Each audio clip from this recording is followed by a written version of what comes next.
Yeah.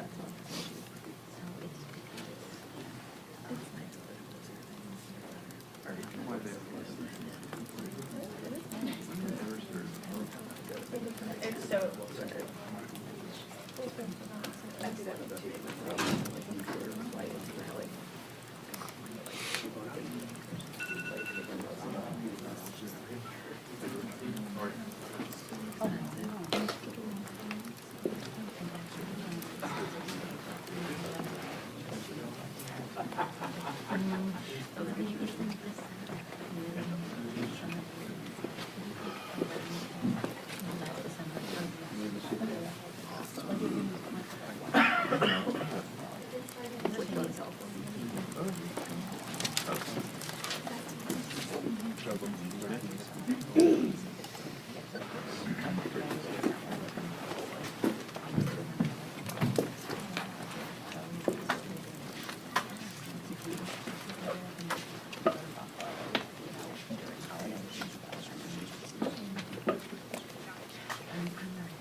What's up, folks?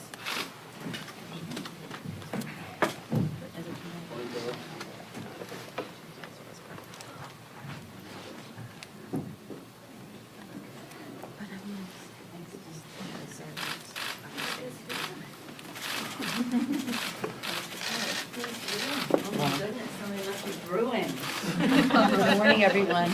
Good morning. Thank you for accommodating our little bit of a later schedule this morning. We're very excited this week to be having H.R. 1 debated on the floor. Tomorrow it will pass. I will send it on to the Senate with all of the mobilization the outside can provide for cleaner government. This is H.R. 1, a priority for our freshman class. They'll be on the steps of the Capitol tomorrow to proclaim their support for it. This is essential to our For the People agenda. Lower health care costs by lowering the cost of prescription drugs and preserving the pre-existing condition benefit. Lower health care costs, bigger paychecks by building infrastructure of America in a green, modern way for the 21st century. But the public belief that we can do that depends on our passing legislation to amplify the voices of the American people and reduce the voice of dark special interest money that has influenced decisions in Congress before. It is also H.R. 1 about ending voter suppression. What are some people afraid of when people have a right to vote? It contains John Lewis's language, fighting voter suppression. It also contains a path to H.R. 4, which is to restore the Voting Rights Act to its fullest efficacy as it was pushed back by the Supreme Court. And it also is a way to empower small donors over big donors, so that the public again knows that everyone's voice is as important as anyone else's voice. Again, it was it's about confidence, about ending skepticism. I've said in Texas a couple of days ago at such a town meeting on the subject of H.R. 1 and how it related to voter suppression, that when we talk about voter suppression, we largely talk about reducing the hours that polling is available, the number of polling places, the number of days. It's about time and location, et cetera, in certain areas where polling places are closed. But one of the big suppressors of the vote is the suffocation of the airwaves by big, dark money misleading the public, not telling the truth about what is at stake in the election, and public throws up their hands and then just decides not to vote. So this is about honoring our democracy. We said we were going to do it as we have proceeded, building on what we talked about last week. The committees continue to have introduced bills, have hearings on bills to lower the cost of prescription drugs and protect the Affordable Care Act, continue to have hearings on how we proceed on infrastructure, and H.R. 1 will be on the floor today. We also said we were going to pass legislation to advance common sense gun violence prevention, and we did last week with H.R. 8. Next week we'll be launching our Equality Act to end discrimination for the LGBTQ community, and we will also be launching our initiative to protect the Dreamers and the and temporary protective status persons in our country. One more bill before the end of the month will be, well, two more. One will be equal pay for equal work, which comes back to our original lower increased paycheck, lower health care costs, increased paychecks, and we will be on a path to pass once again the reauthorization of the Violence Against Women Act. So we said these things during the campaign, we are getting it done, and we're telling the public about the paths that we are on to get them turned into law to make a difference in the lives of the American people. I was glad to send to the Senate and therefore to the President the Land and Water Conservation Bill named for John Dingell the other day. So while so much else is swirling around here in terms of investigations, the Mueller investigation, the fundamental responsibility of Congress to have oversight over the executive branch and other items, we are doing our housekeeping as we keep proceeding with legislation for the good of the American people. I was particularly happy this week that we were joined by 4 senators who have been former members of the House. Senator Leader Chuck Schumer, Maria Cantwell, Ron Wyden, and Ed Markey. They joined us to launch our net neutrality legislation led by Mike Doyle, chair of the Technology Committee of the Energy and Commerce Committee, along with other members of the committee, including Chairman Palone. Anna Eshoo was the godmother of that legislation. She too joined us. So we're busy with our legislative work, despite what we might read in the press. Madam Speaker, Yes, do you think that Ilhan Omar understands why her comments were problematic, and what happens if this happens again? Well, first of all, thank you for the question. I don't think that that the Congresswoman is perhaps appreciated the full weight of how it was heard by other people, although I don't believe it was intended in any anti-Semitic way. But the fact is that that's how it was interpreted. We have to remove all doubt, as we have done over and over again. We're working now on a resolution to see when we bring it to the floor that will, again, speak out against anti-Semitism, anti-Islamophobia, anti-white supremacy in all the forms that it takes, that our country has no place for this. But on anti-Semitism, we voted a resolution on that just recently. When I was a couple of weeks, a week and a half ago or so, at the Munich conference and then in Brussels for the NATO meetings, at every meeting, at every level, at the highest levels, our delegation impressed upon our European allies the importance of fighting anti-Semitism in our country. This is well before the statement that emerged this weekend. But when it did, it was important for me to speak to the member first before we would proceed. She was in Africa. After I spoke to her, members had different tacks they wanted to take, some their individual statements, some thinking we should have a resolution. I thought the resolution should be enlarge the issue to anti-Semitism, anti-Islamophobia, etc., anti-white supremacists, and that it should not mention her name, and that's what we're working on, something that is one resolution addressing these forms of hatred, not mentioning her name, because it's not about her, it's about these forms of hatred. Does she Madam need Speaker, to apologize? to that end- She hasn't apologized. Does she need to apologize? Well, she may need to explain that she did not, it's up to her to explain, but I do not believe that she understood the full weight of the words. As I say, when you're an advocate out there, as I was, so I appreciate all the enthusiasm that comes into our Congress. I told you that before, that was me pushing a stroller and carrying those signs, so I understand how advocates come in with their enthusiasms. But when you cross that threshold into Congress, your words weigh much more than when you're shouting at somebody outside. And I feel confident that her words were not based on any anti-Semitic attitude, but that she didn't have a full appreciation of how they landed on other people, where these words have a history and a cultural impact that may have been unknown to her. Madam Speaker, thank you. And to that end, I know... Did I call on him? Did you? You sure looked at it, so that's right. Thank you. Does that count? No, not yet. I posed my question to you. But thank you. There was concern about motions to recommit Yeah. that your side has had, and I know how important H.R. 1 is to your side, and that if you didn't address this right away, that could be the motion to recommit and try to undercut what happened with the firearms bill last week and so on and so forth. So is that part of the decision to go ahead at this point and get this done out? Explain why. No.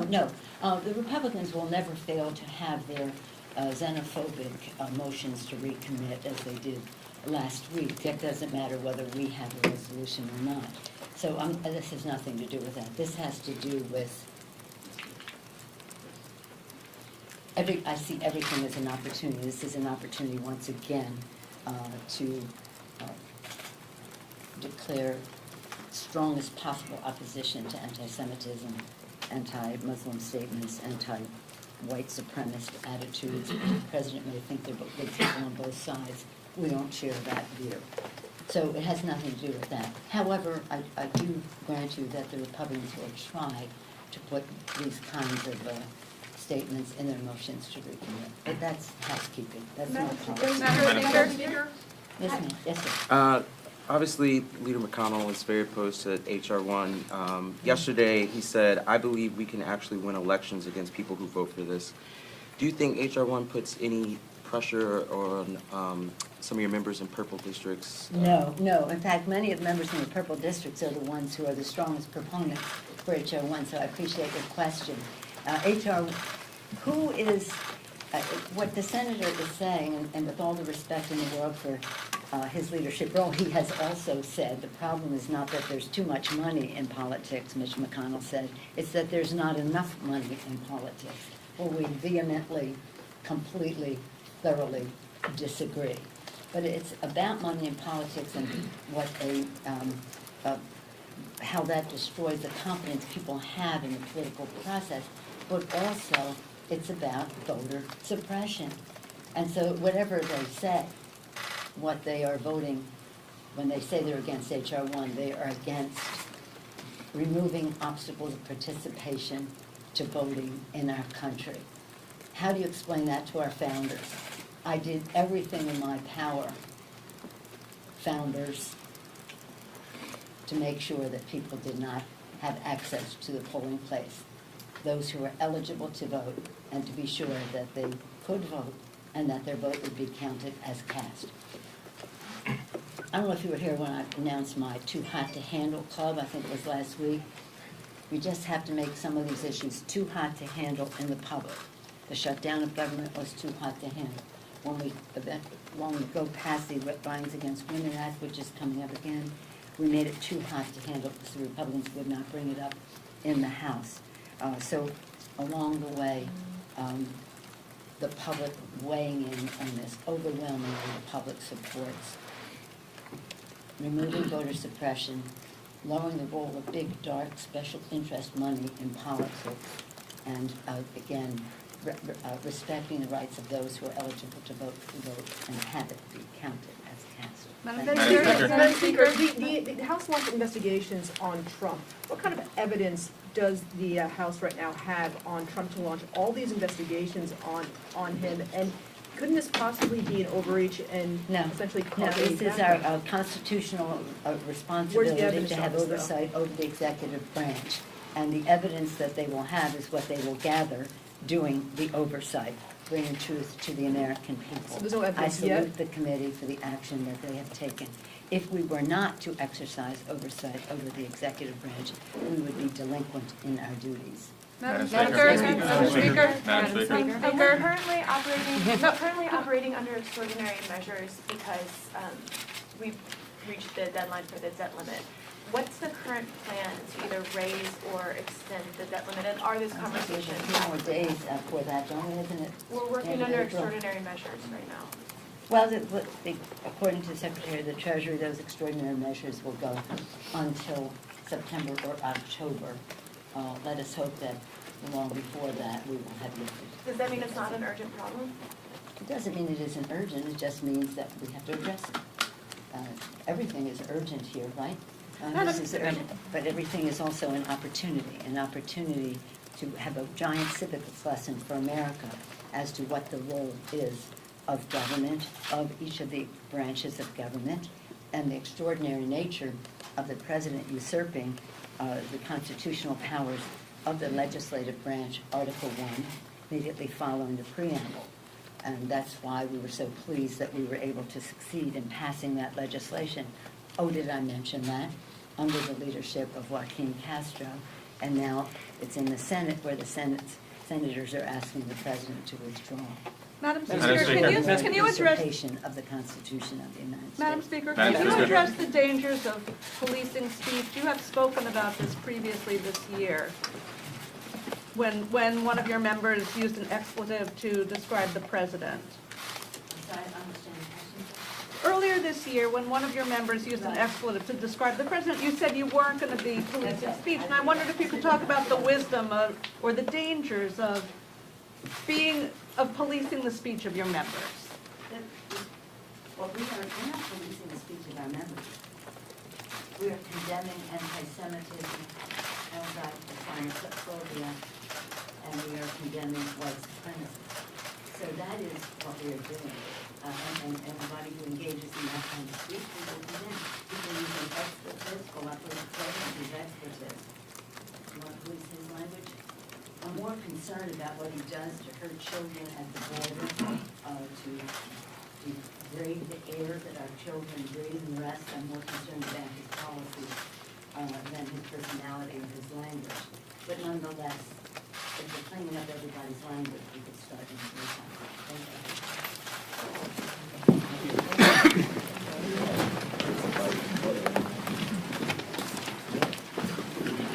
Thank you.